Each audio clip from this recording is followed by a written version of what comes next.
Hello students, इस video में हम एवरेज का पार्ट 2 देखेंगे, जिसमें कुछ प्रॉब्लम्स मैंने ली है और डिस्कस किया है कि कैसे उनको हम आसानी से सॉल्व कर सकते हैं। तो इस वीडियो में मैं प्रॉब्लम्स को बेसिक मेथड और स्मार्ट मेथड दोनों से सॉल्व करना सिखाऊंगा कि कैसे आप क्वेश्चन को बेसिक मेथड से सॉल्व कर सकते हैं और कैसे उसी क्वेश्चन को आप थोड़ा सा स्मार्ट सोच करके शॉर्ट में उसका आंसर आप निकाल सकते हैं। ठीक है, चलिए आगे बढ़ते हैं और देखते हैं आज का हमारा पहला क्वेश्चन। तो फर्स्ट क्वेश्चन है हमारा, the average of 4 consecutive even numbers is 27, find the largest of these numbers. ठीक है, पिछला जो वीडियो था जिसमें मैंने आपको एवरेज के बेसिक्स बताए थे, उसमें मैंने कंसेक्यूटिव नंबर्स के बारे में बताया था, लेकिन वहाँ पर हमने जो क्वेश्चन सॉल्व किए थे उसमें हमने फर्स्ट कंसेक्यूटिव नंबर्स की बात की थी, फर्स्ट n कंसेक्यूटिव नंबर्स की बात की थी। यहाँ पर अभी फर्स्ट जैसा कोई यहाँ पर यूज़ नहीं किया गया है वर्ड। यहाँ पर कोई भी 4 कंसेक्यूटिव नंबर्स हैं और उनका एवरेज 27 दिया हुआ है, तो हमें उसमें लार्जेस्ट नंबर पता करना है। ठीक है, तो इसको कैसे सॉल्व करेंगे हम। ठीक है, मेरे ख्याल से आपको दोनों क्वेश्चन में समझ में आ गया होगा डिफरेंस। जो हमने बेसिक्स देखे थे एवरेज के, उसमें जो क्वेश्चन लिया था उसमें, और आज वाले क्वेश्चन में मेरे ख्याल से आपको समझ में आ गया होगा डिफरेंस। वहाँ पर जो नंबर था वो 1 से स्टार्ट हो रहा था, और यहाँ पर आपको ऐसा कुछ नहीं दिया है कि फर्स्ट 4 नंबर या फर्स्ट 5 नंबर नहीं कहा गया है। आपको सिर्फ ये कहा गया है कि 4 कंसेक्यूटिव नंबर्स हैं। ठीक है, चलिए देखते हैं इसको कैसे सॉल्व करते हैं। तो बेसिक मेथड पर आते हैं पहले। तो बेसिक मेथड में हम क्या करते हैं, 4 नंबर मान लेते हैं। किस तरह से मान सकते हैं, पहला नंबर x माना तो अगला नंबर x+2 होगा, क्योंकि इवन नंबर की बात की है तो एक एक छोड़ के नंबर होगा। अगला नंबर x+4 होगा और उसका अगला नंबर x+6 होगा। इनका जब हम एवरेज निकालेंगे तो डिवाइड बाई 4 करना पड़ेगा हमें, और वो किसके इक्वल आएगा, 27 के। फाइनली हम इसको x के लिए सॉल्व करेंगे तो x की वैल्यू 24 आएगी, और हमसे पूछा गया है find the largest of this number. तो इन नंबर्स में जो लार्जेस्ट नंबर है वो हमें दिख रहा है x+6, और इसी हिसाब से यहाँ पर 24+6 हम करेंगे, आंसर हमारा आ जाएगा 30। ठीक है, तो ये तो बेसिक मेथड है। अब हम जानते हैं कि कैसे हम इसको आसानी से सॉल्व कर सकते हैं, माइंड में कैसे सॉल्व कर सकते हैं। चलिए देखते हैं। देखिए क्या करना होगा हमें, जब हमसे पूछा गया है कि average of 4 consecutive even numbers, तो पिछला जो वीडियो था बेसिक्स वाला, उसमें मैंने आपको एक चीज़ बताई थी, अगर आपने ध्यान दी हो तो, कि जब भी हमारे पास में इस तरह की कंडीशन आए जिसमें हमें कंसेक्यूटिव नंबर पूछा जाए, और उसमें जब नंबर ऑफ़ टर्म्स की हम बात करते हैं, तो जब इवन टर्म्स होती हैं, ठीक है, तो जब नंबर ऑफ़ टर्म्स इवन होती हैं तो जो एवरेज होता है वो बीच की जो मिडिल टर्म्स होती हैं, बीच में जो 2 मिडिल टर्म्स होती है उनका एवरेज होता है। और जब नंबर ऑफ़ टर्म्स ऑड होती हैं तो जो उनका बीच का जो नंबर होता है, मिडिल टर्म जो होती है, वही उनका एवरेज बन जाता है। ठीक है, सिर्फ कंसेक्यूटिव के नंबर्स के केस में बात कर रहे हैं हम ये। ठीक है, तो आइए देखते हैं हम इसको कैसे सॉल्व कर सकते हैं। तो देखिए, सबसे पहले हमने लिखा 27, ठीक है, जो कि हमें एवरेज दिया हुआ है। अब बिकॉज़ ये इवन नंबर का एवरेज है ना, तो हमें पता है कि जो ये जो टर्म है 27, ये इवन नंबर तो है नहीं। दैट मीन्स ये हमारा जो है वन ऑफ द टर्म नहीं हो सकती। ठीक है, तो टर्म कौन सी होंगी, तो टर्म जो होंगी वो होगी 28 और 26। ठीक है, ये 2 टर्म्स होंगी, ये 2 मिडिल टर्म्स होंगी जिनका एवरेज 27 है। ठीक है, तो हमारे पास में अब 4 में से 2 टर्म्स आ चुकी हैं। ठीक है, अब बाकी की 2 टर्म हम कैसे निकालेंगे, 28 है तो 28 के बाद क्या आएगी इवन टर्म, 30 आएगी। ठीक है, और 26 के पहले जो इवन टर्म आएगी वो कौन सी आएगी, 24 आएगी। ठीक है, तो अब हमने चारों टर्म यहाँ पर निकाल ली है। और अब यहाँ से हम देख सकते हैं कि जो लार्जेस्ट नंबर हमारा निकल के आ रहा है वो क्या आ रहा है, 30। आई होप ये समझ में आया होगा।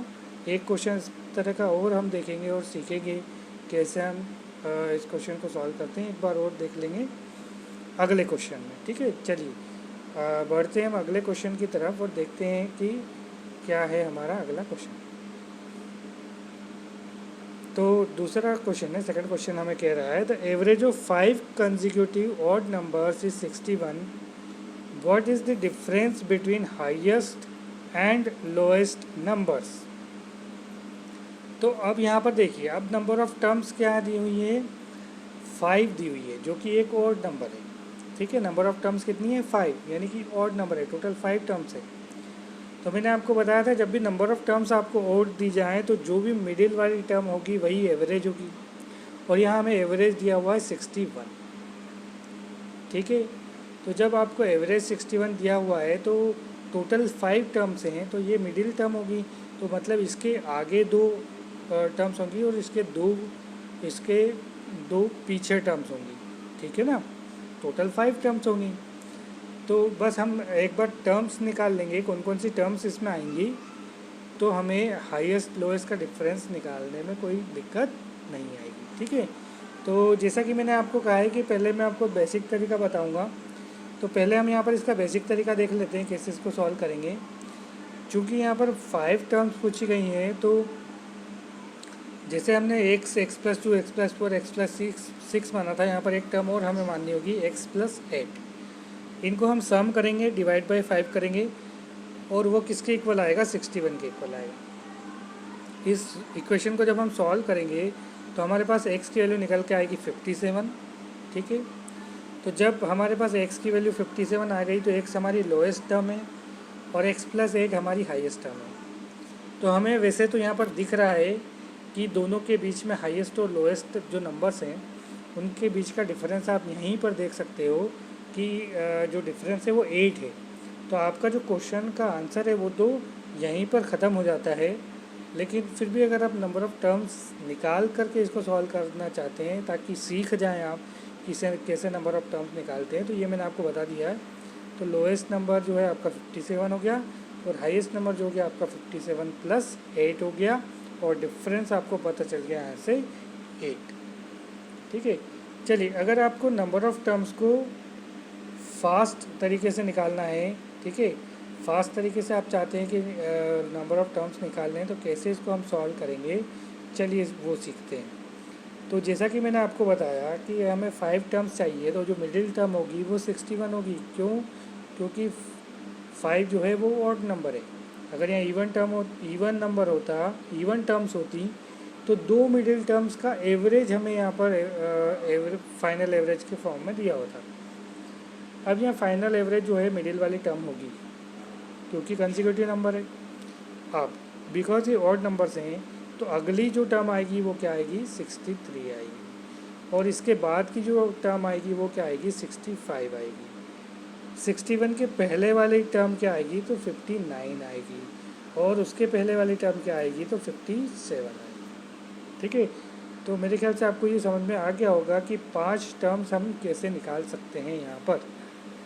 तो डिफरेंस तो ऑब्वियस ही बात है, डिफरेंस तो हमने जब x और x + 8 देखा वहीं पर हमें समझ में आ गया कि डिफरेंस इसका 8 आएगा। यहाँ से भी आप देख सकते हो कि इन दोनों का डिफरेंस जो है 65 - 57, आंसर 8 आएगा। ठीक है, तो यहाँ पर आपने नंबर ऑफ़ टर्म्स को निकालना सीख लिया है कि कैसे हम नंबर ऑफ़ कंसेक्यूटिव टर्म्स को निकाल सकते हैं अगर एवरेज दिया हो तो। ठीक है, तो आई होप ये आपको समझ में आ गया होगा। चलिए आगे बढ़ते हैं हम नेक्स्ट क्वेश्चन की तरफ। नेक्स्ट क्वेश्चन हमारा बोल रहा है the average of 20 numbers is 0, of them at most how many may be greater than 0। ठीक है, तो अगर आपको एवरेज 20 नंबर्स का एवरेज अगर आपको 0 दिया है तो आपसे ये पूछा गया है कि उनमें से कितनी टर्म्स जो हैं ग्रेटर देन 0 हो सकती है। एट मोस्ट कितनी टर्म्स जो हैं वो ग्रेटर देन 0 हो सकती है, यानी पॉजिटिव कितनी टर्म्स हो सकती हैं। ठीक है, तो अगर आपको एवरेज ज़ीरो करना है तो स्वाभाविक है कि जो एवरेज ज़ीरो तभी हो पाएगा जब जो नंबर्स हों वो पॉजिटिव भी हो और साथ ही साथ में निगेटिव भी हो, तभी उनका सम ज़ीरो होगा। और उसके डिवाइड में हम किसी भी नंबर को लेकर के आए तो हमारा आंसर ज़ीरो ही आता है।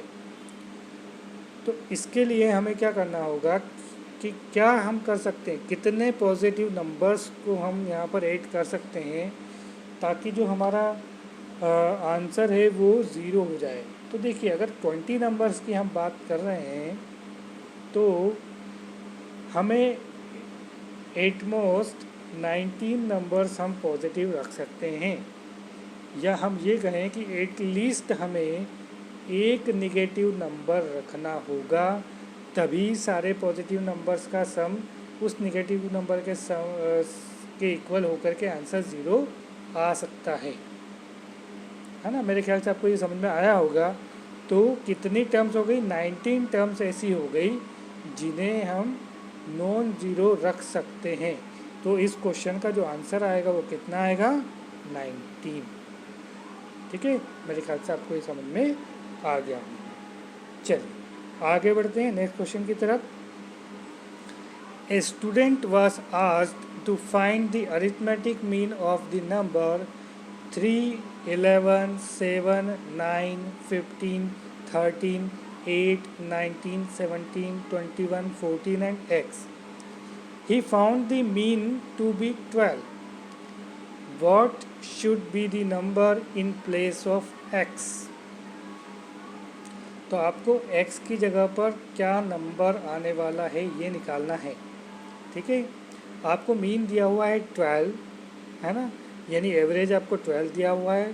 तो आपको क्या करना पड़ेगा, ट्रेडिशनल मेथड पर जब हम जाते हैं तो हम इसको कैसे सॉल्व करेंगे। सबसे पहले सारे नंबर्स को सम करेंगे, डिवाइड बाय 12 करेंगे और वो किसके इक्वल आएगा, 12 के इक्वल आएगा। ठीक है, तो इन सारी टर्म्स का जो सम है, इन सारी टर्म्स का जो सम है वो 12 इंटू 12 है ना। ये 12 जो है डिवाइड में है, ये इधर जाकर के मल्टीप्लाई में हो जाएगा। तो 12 इंटू 12 यानी 144 के बराबर आना चाहिए। ठीक है, तो आपको जब x की वैल्यू फाइंड करनी है तो आप कैसे फाइंड करेंगे, इस x को इस x को आप इसी तरफ रखेंगे और बाकी जो नंबर ऑफ टर्म्स हैं उनको ऐड करके और इक्वल टू के उस तरफ लेकर के जाएंगे तो ये माइनस का हो जाएगा। ठीक है, तो ये आएगा सम जो आएगा 137 के इक्वल आएगा और फाइनली आपको x की वैल्यू मिल जाएगी 7। ठीक है, तो ये तो हमारी ट्रेडिशनल मेथड है। इसमें मैं आपको कुछ एक ऐसी चीज़ सिखाना चाहता हूँ जो आपको DI यानी डाटा इंटरप्रिटेशन में भी काम में आती है। ठीक है, तो DI के जो क्वेश्चंस हैं उनमें भी जब आप सम करते हो तो अगर आप इस तरह से सम करने की कोशिश करते हो तो थोड़ा सा आपके लिए लेंदी हो जाता है इसको सम करना, और थोड़ा सा टाइम कंज्यूमिंग हो जाता है। इसके बजाय हम इसको थोड़ा सा चेंज करके सम करें तो हमारे लिए ये क्वेश्चन थोड़ा सा आसान हो जाता है। चलिए सीखते हैं कैसे हम इसको आसान बना सकते हैं। हम क्या करें, देखिए हमें दिया हुआ है मीन 12, यहाँ तो मीन 12 दिया हुआ है। जब DI के क्वेश्चन आप सॉल्व करते हैं तो वहाँ पे मीन दिया हुआ नहीं होता है, आपको कुछ भी अपने हिसाब से एक मीन मान लेना होता है और उसी के अकॉर्डिंग आप जो है बाकी की टर्म्स को इवेल्युएट करते हैं।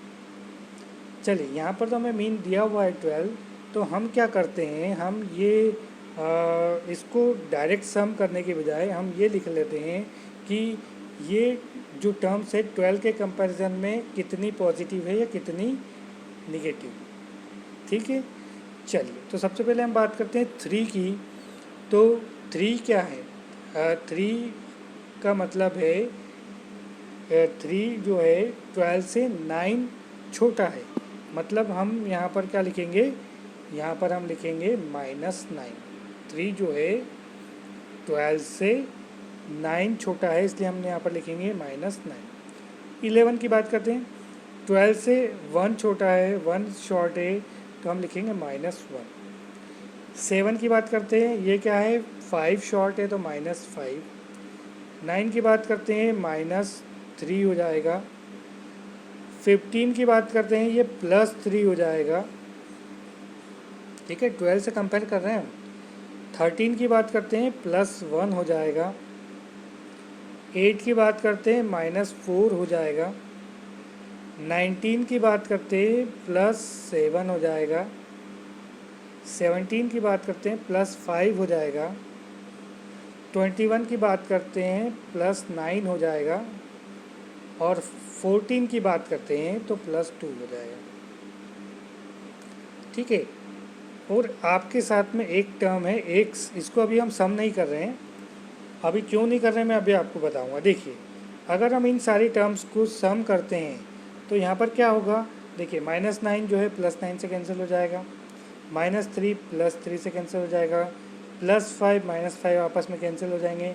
+1 -1 आपस में कैंसिल हो जाएंगे। ठीक है, अब क्या बच रहा है यहाँ पर बच रहा है 7 + 2 9, 9 - 4 यानी कि प्लस का 5, यानी प्लस का 5 यहाँ पर बच रहा है इनको सम करने के बाद। तो इसका ये मतलब हुआ कि आपका जो नंबर है, आपका जो ये सम आ रहा है, ये देखिए जो एवरेज का मतलब होता है, एवरेज का मतलब ये है कि ये एवरेज जो है ये जितने भी नंबर्स आपने सम किए हैं उन सब में इक्वली डिस्ट्रीब्यूट हो रहा है। तो जब हम यहाँ पर +5 की बात कर रहे हैं तो मतलब जो हमने ये इतनी टर्म्स का सम किया है ना, इसमें 12 से +5 है ये, है ना, इनका जो एवरेज है वो 12 से +5 है। तो इसको न्यूट्रलाइज करने के लिए इनका जो सम है वो जो सम आना चाहिए एवरेज को 12 बनाने के लिए जो सम आना चाहिए उससे 5 ज़्यादा है। तो इसको न्यूट्रलाइज करने के लिए हमें क्या करना पड़ेगा, इसको न्यूट्रलाइज करने के लिए हमें एक्स के लिए ऐसा नंबर चूज़ करना पड़ेगा जो 12 से 5 कम हो, है ना। अगर हम 12 चूज़ कर लेंगे तो 12 तो मीन नंबर है ना, और हमें जो बाकी की टर्म्स है उनका जो सम मिल रहा है वो +5 मिल रहा है ना। तो इसका मतलब हम ये है कि हमें x की वैल्यू ऐसी चूज़ करना पड़ेगी जो कि 12 से 5 कम हो। इसका मतलब क्या हुआ, x की वैल्यू क्या हो गई, 12 - 5 यानी 7। ठीक है, x की वैल्यू हमें क्या रखना पड़ेगी, 7 रखना पड़ेगी। ठीक है, यहाँ पर मुझे आपको समझाने में इतना टाइम लगा है। जब आप इस तरह के क्वेश्चंस करेंगे तो आपको इतना टाइम नहीं लगेगा। आप जब प्रैक्टिस कर लेंगे तो ये आपको 4 से 5 सेकंड में आपका आंसर आप निकाल लेंगे आसानी से। ठीक है, चलिए आगे बढ़ते हैं और चलते हैं आगे अगले क्वेश्चन पर, देखते हैं अगला क्वेश्चन हम कैसे सॉल्व करेंगे। The average of 25 results is 18. The average of first 12 of them is 14 and that of last 12 is 17. Find the 13th result.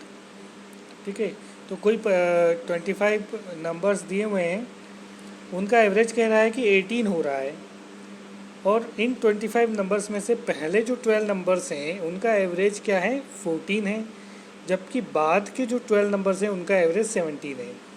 और आपको जो बीच वाली टर्म है वो फाइंड करनी है। बीच वाली टर्म क्या आएगी, 13th टर्म जो है वो क्या आएगी, यही आपको फाइंड करना है।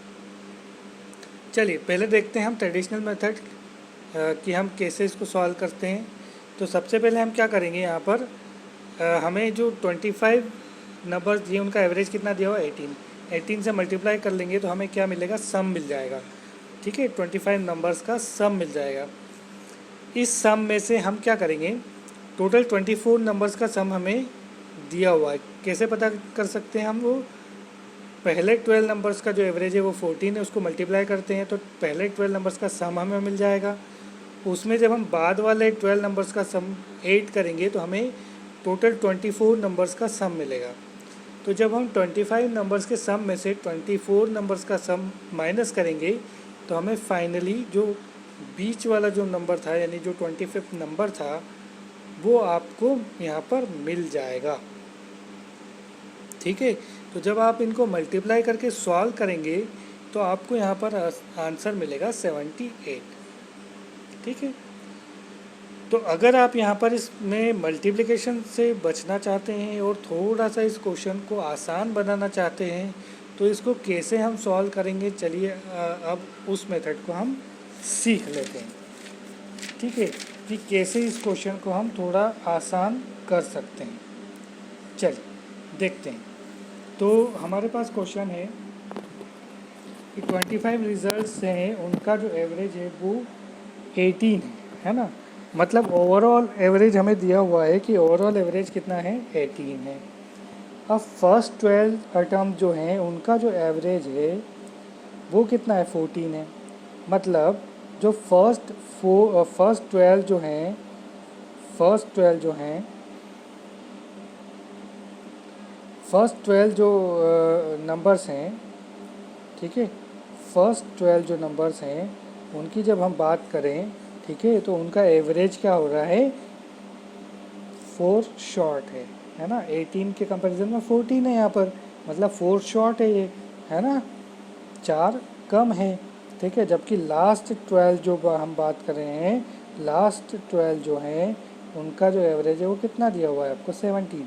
तो ये कितना कम है, ये 1 कम है। ठीक है, इसका मतलब ये हुआ कि आपका जो मीन है, ठीक है, 18 मेंटेन करने के लिए, मीन को 18 पर मेंटेन करने के लिए जो आपकी मिडिल टर्म है, यानी जो 13th नंबर है, वो नंबर आपको ऐसा सिलेक्ट करना पड़ेगा जो इस शॉर्टेज को न्यूट्रलाइज कर दे।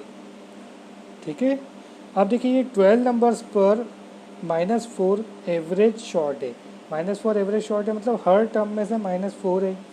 इसका मतलब ये हुआ कि टोटल कितनी कमी आई है, तो टोटल कमी आई है 12 × 4 की, -4 की, यानी टोटल कमी यहाँ पर आई है -48 की।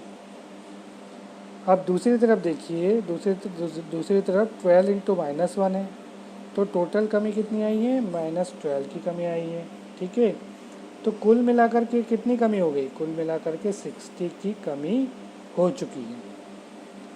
तो आपको जो टर्म सिलेक्ट करनी है वो इस तरह से सिलेक्ट करनी है कि जो 18 है मीन उतना तो रहे ही रहे, है ना, प्लस जितने की कमी आई है वो भी उसको भी वो पूरा करें। ठीक है, तो 60 + 18 मिलाकर कितना हो गया, 78। यही आपका आंसर आएगा। ठीक है, तो सिर्फ सोचने का तरीका है, सिर्फ सोचने का तरीका है ना। आप अगर थोड़ा सा अपना सोचने का तरीका चेंज करते हैं तो आपका आंसर जो है जल्दी से और आसानी से आ सकता है। चलिए नेक्स्ट क्वेश्चन की तरफ बढ़ते हैं। क्वेश्चन नंबर 6 है, the average of 11 results is 60 if the average of first 6 results is 58 and that of last 6 is 63, find the 6th result. ठीक है, तो चलिए कैसे इसको सॉल्व करेंगे हम। जैसे हमने पिछले क्वेश्चन में सॉल्व किया था वैसे ही पहले हम ट्रेडिशनल मेथड देख लेते हैं। तो ट्रेडिशनल मेथड में हम क्या करेंगे, पहले हम क्या करेंगे, आपको दिया हुआ है जो फर्स्ट 6 नंबर्स हैं उनका जो एवरेज है वो कितना दिया हुआ है आपको, 58, मतलब उनका सम कितना हुआ, 58 × 6। ठीक है, लास्ट जो 6 दिए हुए हैं उनका जो एवरेज कितना दिया हुआ है, उनका एवरेज आपको दिया हुआ है 63, मतलब इसका जो सम आएगा वो कितना आएगा, 63 × 6। ठीक है, ओवरऑल जो आपको एवरेज दिया हुआ है वो कितना दिया हुआ है, ओवरऑल एवरेज आपको दिया हुआ है 60, जो 11 नंबर्स का है। ठीक है, तो यहाँ पर आप जब इसमें से माइनस करेंगे, दोनों सम में से जब आप थर्ड सम को माइनस करेंगे तो आपका आंसर आएगा 66। ठीक है, तो जो 6th टर्म है हमारी वो क्या है, 66 आई। ठीक है, चलिए अब देखते हैं इसको करने का शॉर्ट तरीका क्या हो सकता है। चलिए सीखते हैं शॉर्ट तरीका इसको करने का। तो अगर हम शॉर्ट तरीके की बात करें, तो अगर हम फर्स्ट 6 टर्म्स की बात करें तो फर्स्ट 6 टर्म में देखिए एवरेज जो है ओवरऑल एवरेज से कितना शॉर्ट है, -2 शॉर्ट है। ठीक है, मतलब जो टोटल सम की बात करें तो कितना शॉर्ट है, 6 इंटू -2 यानी 12। ठीक है, ऐसे ही अगर हम बात करें लास्ट 6 की तो लास्ट 6 में क्या है, लास्ट 6 में क्या है, यहाँ पर +3 हो रहा है एवरेज, 63 हो गया, +3 हो रहा है, मीन की कंपैरिजन में +3 हो रहा है। तो टोटल कितना चेंज आ रहा है, 6 इंटू +3 यानी +18 का चेंज आ रहा है। ठीक है, यहाँ पर ध्यान दीजिएगा, यहाँ -12 का चेंज आ रहा था, यहाँ पर +18 का चेंज आ रहा है। मतलब कि ओवरऑल आपको चेंज कितना देखने को मिल रहा है, +6 का चेंज देखने को मिल रहा है। ये -12 और ये +18, ओवरऑल आपको कितना चेंज देखने को मिल रहा है, +6 का चेंज देखने को मिल रहा है। ठीक है, तो आपका जो 6th टर्म होगी वो कितनी होगी, आपका जो मीन है उसी में आप इस रिज़ल्ट को ऐड कर दीजिए, तो 60 + 6 यानी आंसर आएगा 66। ठीक है, तो आई होप ये आपको समझ में आ गया होगा। तो आज का वीडियो मुझे लगता है कि आपको समझ में आया होगा। और भी कुछ क्वेश्चंस हम इसके लेकर के आएंगे और सॉल्व करेंगे और जानेंगे कि कैसे एवरेज की और भी प्रॉब्लम जो हैं उनको हम आसानी से सॉल्व कर सकते हैं। ठीक है, तो आज के वीडियो में फ़िलहाल इतना ही, तब तक के लिए